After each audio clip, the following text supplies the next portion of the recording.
Welcome to my education formation channel में आपका स्वागत है दोस्तों। यहाँ पे देखेंगे यूनिफाइड पेंशन स्कीम मोदी सरकार ने जो है इसमें यूनिफाइड पेंशन स्कीम का किया ऐलान। जाने यूपीएस की 10 बड़ी बातें।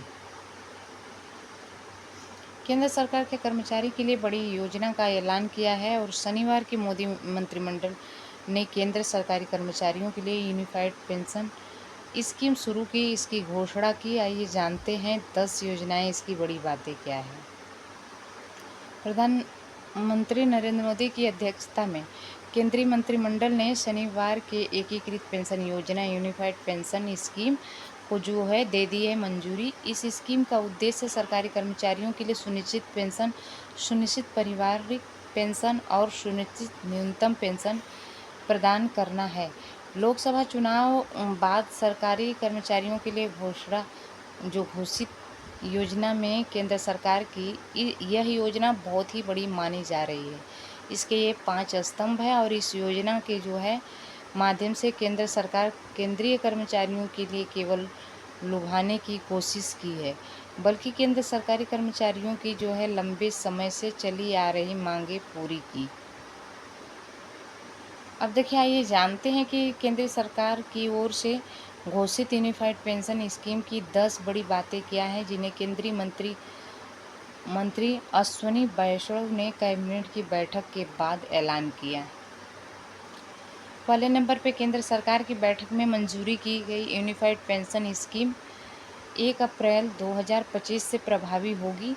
यूपीएस के तहत सरकार ने जो सरकारी कर्मचारियों के लिए वेतन का जो है 50% भुगतान के रूप में सुनिश्चित किया।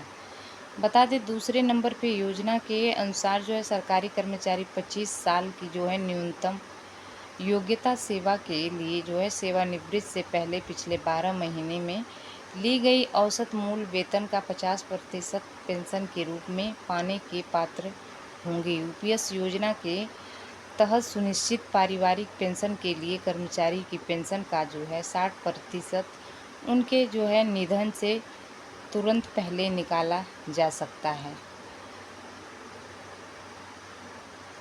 तीसरा, इस योजना के तहत सुनिश्चित न्यूनतम पेंशन के मामले में सरकारी कर्मचारी न्यूनतम 10 वर्षों की सेवा के बाद सेवानिवृत्ति पर 10,000 रुपये प्रतिमाह प्राप्त करने की पात्र होंगे।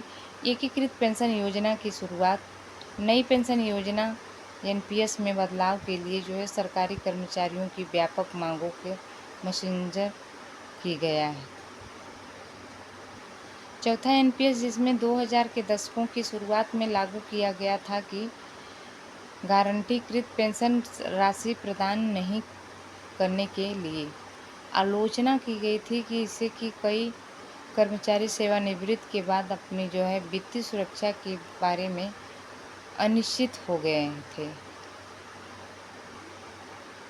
कर्मचारियों की ओर से छठवां है, कर्मचारियों की ओर से नई पेंशन योजना में कुल बदलाव की मांग की थी। इसके मद्देनजर मोदी ने कैबिनेट सचिव टीवी सोमनाथन की अध्यक्षता में एक समिति का भी गठन किया गया था। अब इसमें देखेंगे 6 है कि अश्विनी वैष्णव ने बताया कि समिति ने विभिन्न बैठकों के लाभ एवं राज्यों के साथ 100 से अधिक बैठक की, उसके बाद इस योजना में मंजूरी दी गई।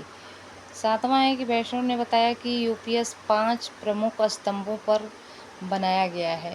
पहला है, सबसे महत्वपूर्ण स्तंभ सुनिश्चित पेंशन है और जो कि सेवानिवृत्ति के बाद की गारंटीकृत आय के लिए जो है सरकार के कर्मचारियों की प्राथमिक मांग को सीधे जो है संबोधित करता और अन्य।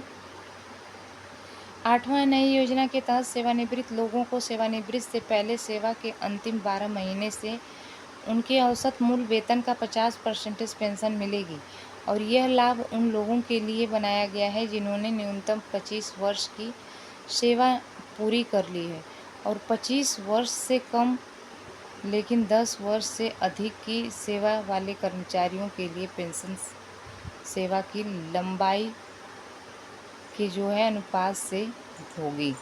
9वां है, किसी भी कर्मचारी की मृत्यु की स्थिति में उसके परिवार को पेंशन मिलेगी जो कि उसको पेंशन प्रतिशत फीसदी होगी, जो कि कर्मचारी को उनकी मृत्यु के ठीक पहले मिल रही थी।